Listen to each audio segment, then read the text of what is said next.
So thank you very much, Fumi Somehara, for being with me today. We are going to have a little bit of a chat about your, what you do with dancers and your expertise in diet, and you're a accredited dietitian here in Australia. And so I would just love to sort of say hello, and I'd love to hear what it is that you're passionate about with your dietitian work and working with dancers. Yeah, Claire. Well, thank you so much for this opportunity. I think this is such an interesting and important talk to have. And I've always been in the dance world since a young age. I always loved ballet, and I've always just wanted to help and support dancers in any way I can. So I did a double degree in university doing sports science and nutrition. It's like, I want to work with bodies. What can I do? And I really enjoyed the conditioning part of dance teaching, because that's all about body awareness, really tuning into your body and finding what your weaknesses are, strengths are, what you can work on to improve further. And then I was always interested in the nutrition side of thing as well. How can you eat in a way to take care of your body? And really, I'm really passionate about preventing eating disorders in the dance world, and making sure that providing all the support to those who are suffering from eating disorder needs.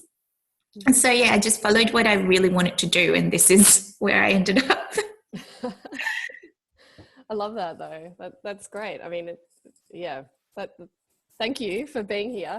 And I guess, I mean, I'm particularly passionate about helping people recover from their injuries. And so this question about, there's so many things that affect people that are injured.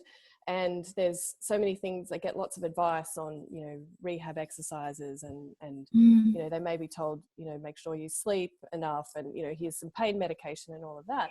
But I think there's a lot to be talked about when it comes to food and nutrition, and how, how people think about that. And also, is there, I guess I wondered, is there things that they should be aware of? So I'd just love your impressions or something from, your experience with people that are injured. What might be some things that they should just keep in mind when they're thinking about their food and feeding themselves, but also being kind to themselves as well? Yeah. Oh, I love that last one, Claire, like being kind to yourself at the most difficult time of your life when you're injured, especially if you're like a dancer, an athlete, or anyone in particular, because it does really take you away from that comfort zone when you're injured. And when I'm with my students or clients, we talk about the fact that when you're injured, your body does need more energy, the macronutrients and micronutrients. We can get into all those like nitty-gritty science of things, but also that the importance of self-compassion and body awareness and body respect and kindness, and you really need to dose up on those. And I guess you can always look at the positive side of things, which isn't easy. I mean, it's easier said than done, but maybe applying like curiosity into the way you eat or where you feed or nourish yourself, because it's a time where you can actually concentrate on that when you are out of your other activities.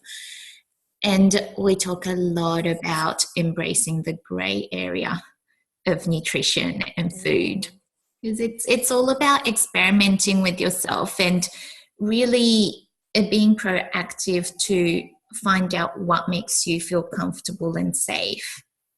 And when we can really get that comfortable, okay, like just settle down and calm down, then it's much easier later on to apply the science of things, depending on what particular nutritional requirements there might be higher in. Okay. So tell me, can you explain a little bit more about what you mean with this grey zone? Like, there's Typically when you're injured, you'll need more energy, you'll need more protein. There's those like vitamin A's and C's, and there's so many micronutrients that you need. But most of the time, the evidence isn't A. It's always like a B or a C, and you kind of have to be willing to just experiment it. Okay. Because it's not always going to, just because the evidence shows that in most cases it's helpful, doesn't mean it's definitely going to be an advantage for your healing. And I guess when you have that full hope up that if I follow this, this, and this, like A, B, and C, I'm going to recover in 2 weeks' time. It's not necessarily like that. You might, you might do well in 1 week, or it might take you 3 or 4 weeks. And it's always about understanding that your body is different to other people's. And you just have to go with how your body feels with all the different nutritional approach. Okay. So for somebody who might be, maybe they've hurt their shoulder, they've, broken their arm, and they may have had surgery, and they may have just kind of come home from surgery. So they're going to be feeling exhausted. They're going to be probably in a bit of shock about, what does this mean? They're in pain. They could be on medications. What would you say is a good way to approach, that early stage of healing and resting when it comes to nutrition?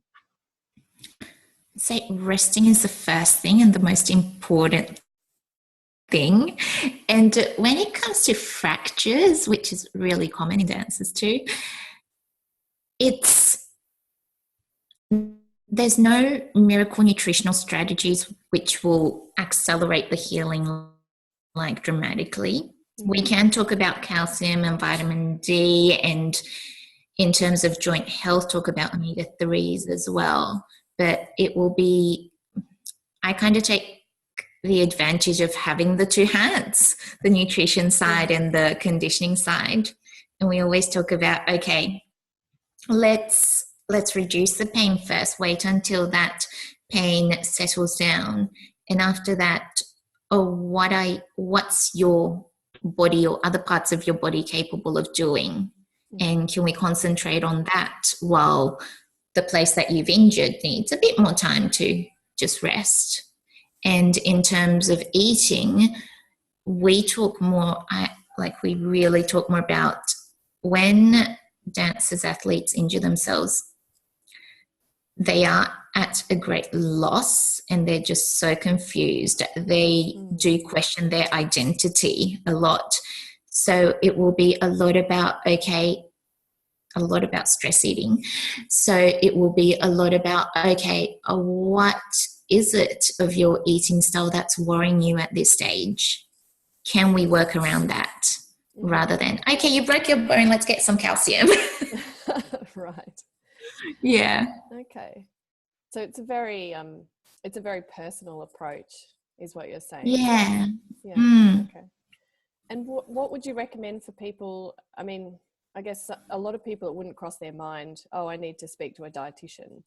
So is there something what's a good first stop shop that they can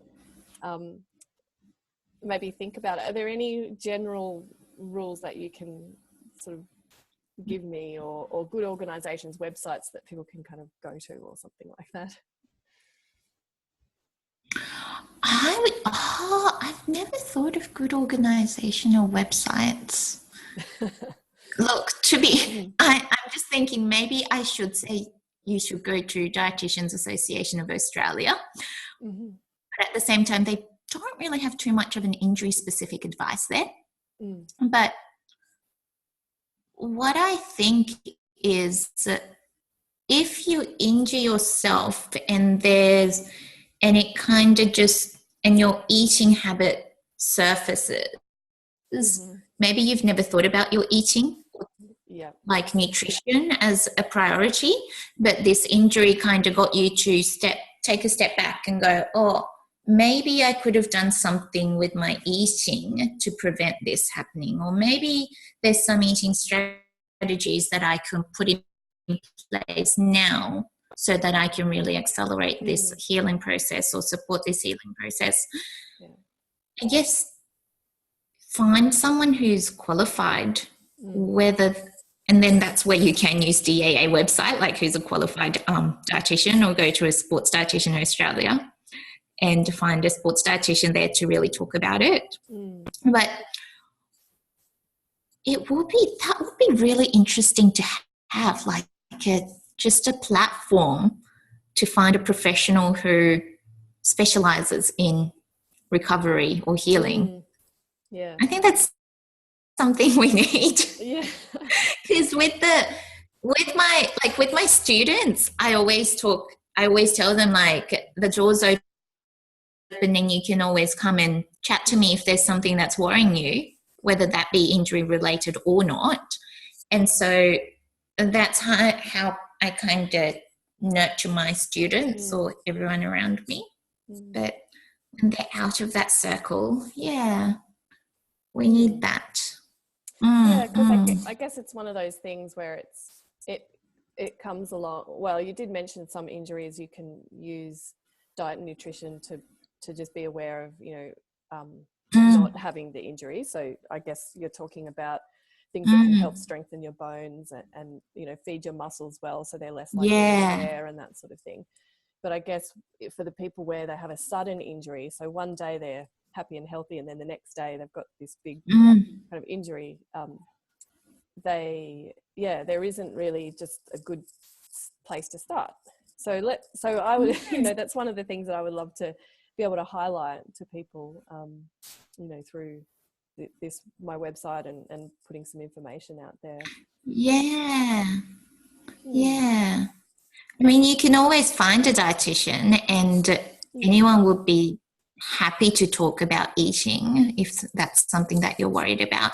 And maybe it's that need to have a general overall better awareness. I mean, we have a huge health trend going on, and everyone has their particular health stories or goals or some sort of rules and things. But I guess it's really the fact that I don't think dietitians' names up there. When it comes to proper nutrition advice. Like, when we're so full of these resources and we're always eager to help you out, I think we should all just walk towards each other. Like dietitians and people who just get injured, hopefully in the hospital they get connected to a dietitian right there. And if not, they still are given a resource of people around their local area that they can go to. It will be nice if, any GP will have a referral source, or like they will know a particular person to refer to. And I guess it's about stepping forward yourself as well, going, look, I have this injury and I know I need to see a physio, and I may need to see a specialist, and I'm also thinking maybe I can look at my eating side of things, so maybe you can refer me to a dietitian. And taking that proactive step yourself is going to be helpful. And I think that's a message that I definitely reinforce, is that the health system in Australia, it's great, and many countries around the world there are a lot of experts out there that can help. It's just that sometimes there's not one person that you talk to, who a GP or even your physio or whatever, and there's no one kind of necessarily looking after the holistic recovery process for you. So they're not saying go and talk to this person, go and talk to that person. And so I guess that's what I'm encouraging, is people to take that step and to ask the questions, because usually when you ask a medical or a health professional a question about, what can I do to improve this or whatever, they'll always want to help. So I think that's a really good message from you, that just to think about what you can ask for, to then talk to someone about it. So changing tack a little bit, I was interested in, I mean, I have a few of these questions about, you know, things that come up. We hear about them in the media, you know, magnesium is the miracle healer, and, you know, inflammation is bad, and all these sorts of things. You know, are there things that you would say recommended every time someone has, you know, a muscle, ligament, sort of bone injury or skin injury, if they've got a burn or cuts or something like that? Is there any sort of go-to supplements or particular things that you would say be aware of? So magnesium, for example, is that something that you would go to, or can you not really have that general view? I'm not a huge fan of particular supplements, but I'm not hardcore against it either, because I think these things definitely do have a place, and some do have really good evidence to support it. With anyone, I would first start off with, let's look at your basics first. Like, what's your eating? Because in almost all cases, you can just get all the nutrients you need from the food, and often that is more convenient, easy, and really economical. When you're injured, you use a lot of money and you want to save wherever you can. And eating food is so much more fun than just dosing up on supplements. That's true. So, yeah. That's really true. I mean, you're injured, you're a bit off, but you know how eating and meal times, it's a really great occasion to connect with people. And food can be healing from its pure nutritional, scientific characteristic. And it can also be really healing from that psychological, emotional part of it.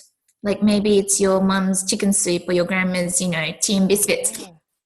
There's that part to healing as well. So I always talk about, okay, why are you interested in this supplement? And yeah, we can look at the need of that, but maybe first we can talk about your basics first and see what we can formulate around that. In terms of magnesium, I have a lot of people who come to me and go like, oh, should I keep taking this? Or a lot of athletes and dancers who have it as their cramping protectors or preventers.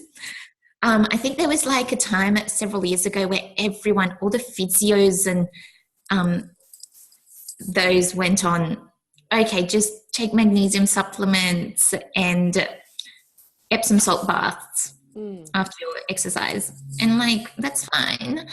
With magnesium, the studies do vary a lot, but they are mostly, there's a sound evidence that they're great for recovering from stroke, brain injuries, also for blood pressure.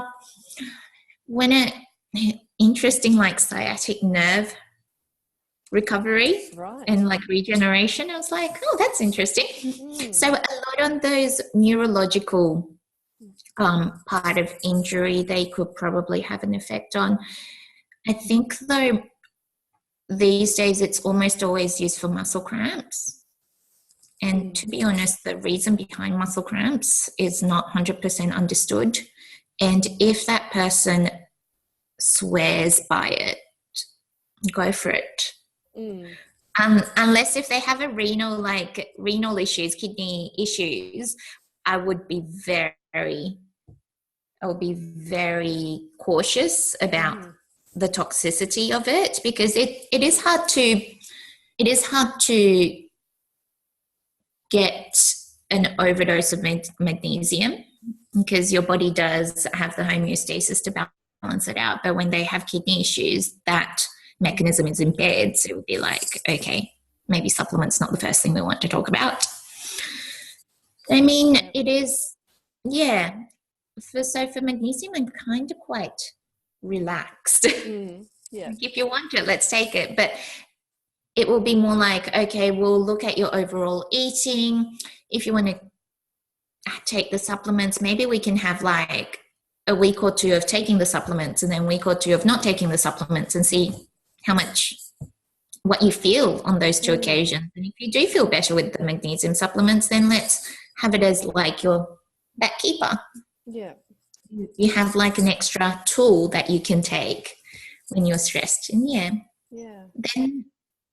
And go on. So I was going to ask, I mean, that kind of experimentation approach, or being open-minded and saying, okay, well, you know, if I try this, you know, like you can do it with everything. So sleep, you know, if you start to feel like really awful one day, sort of say, well, maybe, you know, I can change my sleep patterns, or I can take a nap, or whatever it is. Yeah.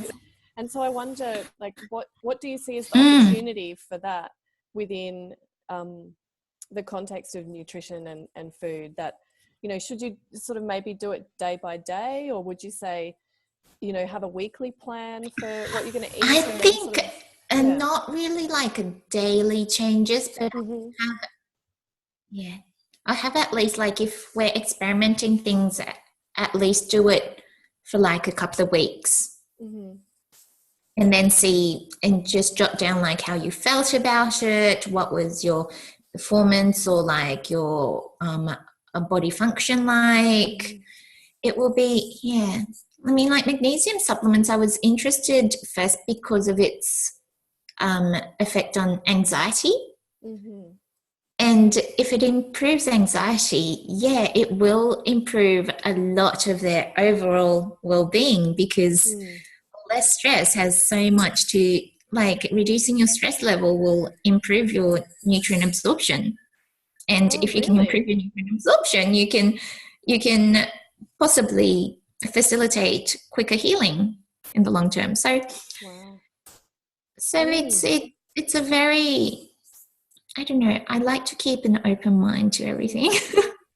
Like sometimes we talk about gelatin and its effect on like cartilage and like ligament tendon health. Dancers are always interested in that because of the movements that you're asked for, and the focus is a lot on joint health. We're talking a lot about like vitamin D's as well. I mean, dancers being a very indoor people, and we never expose ourselves enough to the sun. And then I guess a lot on protein supplements as well, which again, I'm not against. I'm like, if it's convenient for you, let's have it. But sometimes maybe like a good steak is better than a protein shake. Yeah. But I thought, okay, so what you said about the stress thing, I think is really interesting, because obviously when people are going through an injury recovery, I mean, there's a lot of stress, there's anxiety, there's worry, there's, you know, there's all these things. Tell me a little bit more about that, if you can. So I'm not an expert on this, but it's really something that I'm interested to understand more about, and I'm really looking forward to more studies being conducted for this. But it's more of like the psychology side of eating, and I think we've been so focused on what to eat, like how much of what to eat to really be healthy, and there hasn't been enough on like, well, how do we eat it, how do we approach it, and how does those behaviors and attitude change how the metabolism and absorption goes. And there has slowly been an increase in studies being conducted of how your approach and attitude towards food and eating and meals can actually have an effect on how the body digests food and absorbs. And studies show, like the popular ones will show, that when you're stressed, because you're in the fight or flight response, there's less a blood flow to the gastrointestinal tract in general, which hinders your digestive process, and hence because it hinders your digestive process, the absorption and metabolization of it that follows is also impaired. While when you're relaxed, there's much more blood flow back to the gastrointestinal tract, which I think if there's, and this is just me speculating after reading it, if there's much more blood flow to that gastrointestinal tract, one, the core temperature will slightly increase, hopefully, which means it's better digestion.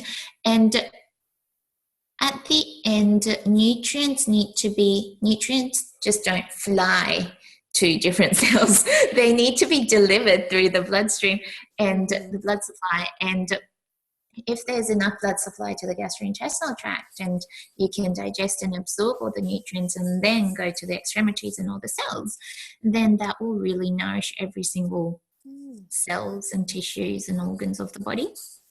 And I just find it really interesting. So like one of the studies I remember was applying more mindfulness to meal times. And it was about, well, what if you took, how many was it, 5 or 10 deep breathing before, during, and after a meal? And even that, practicing deep breathing a few times before a meal to calm yourself down and really bring that stress level down has an impact on your subsequent nutrient absorption, digestion and absorption. And I just think, oh my gosh, this is so amazing. That is amazing. Yeah. It's just so interesting. Being in the present. And I think that that's really important, because when you're going through an injury recovery, there's so much stress about the future and the past, what happened and all of that. And so, that's so amazing that's being backed up by science as well, that mindfulness and just being. It's a really great area, I think, to really study on a bit more. Love it. And knowing that your approach matters hopefully will take away that hardcore approach that some people may have in eating. Like, if I don't follow this, I'm not going to heal or recover properly. Like, there's, and I think a lot of my students will say, like, you're so gentle. And probably because I go, it's okay. Like, it's going to be okay. And if you can realize, and not because we want to be like, we're just taking this like fluffy, sparkly approach, but the science does back the fact that if you can just take a step back and calm down, you can really start nourishing your body better. Yeah, amazing. Mm. Really great. Oh, thank you so much. I would love to round up. So what I do with all of the experts that I talk to is I ask them for their top 3 tips. So I hope you're ready for this. Yeah. So I would think a lot about this. Yeah, great. So I'd love to know your top 3 nutrition or food related recovery tips for people that are going through a troubling injury. I was like, okay, top 3. And this is in order that I will probably approach as well. And the first is, let's enjoy food, nourishing foods that feel safe and comfortable to start off with. No need to go into full like scientific nutrients, like nutritional composition of it, but let's just start by looking at foods that you feel safe around, so that you can engage in that kind and compassionate eating that really enhances not just your physical well-being, but you can really be aware of your psychological health too. And then we'll talk about, let's start some curious eating. And that's what we touched on earlier. Like, rather than I must or I should, will be like, I wonder what will happen if I try this. Like, I wonder how I can help my body facilitate this recovery if I start having like regular meals. Or I wonder how I can facilitate my recovery if I start eating more vegetables and get some more antioxidants, or get some more fish and get some omega-3, and just applying that curiosity, like curious mind to it. And then when you're ready, we can explore food variety. When it comes to like the micronutrients, the more food variety you have, the more you can actually have adequate supply of the micronutrients to get your requirements. And so it's more about, let's enjoy a variety of foods with high nutritional value. So all the core whole grains, vegetables, fruits, fish, legumes, nuts, and seeds. And also, don't be afraid to enjoy foods with lower nutritional value too, because you want those everyday high nutritional value foods to support your physical well-being. And you also want to have those sometimes fun foods with lower nutritional value for that social, psychological, emotional well-being.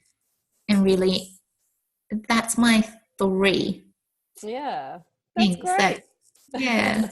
Thank you. So to summarize with just one word each, you had compassionate was the key word for your first one. So compassionate eating, curious, so curiosity, curious eating, and then embracing variety, basically. Yeah. So that's fabulous. Good at summarizing.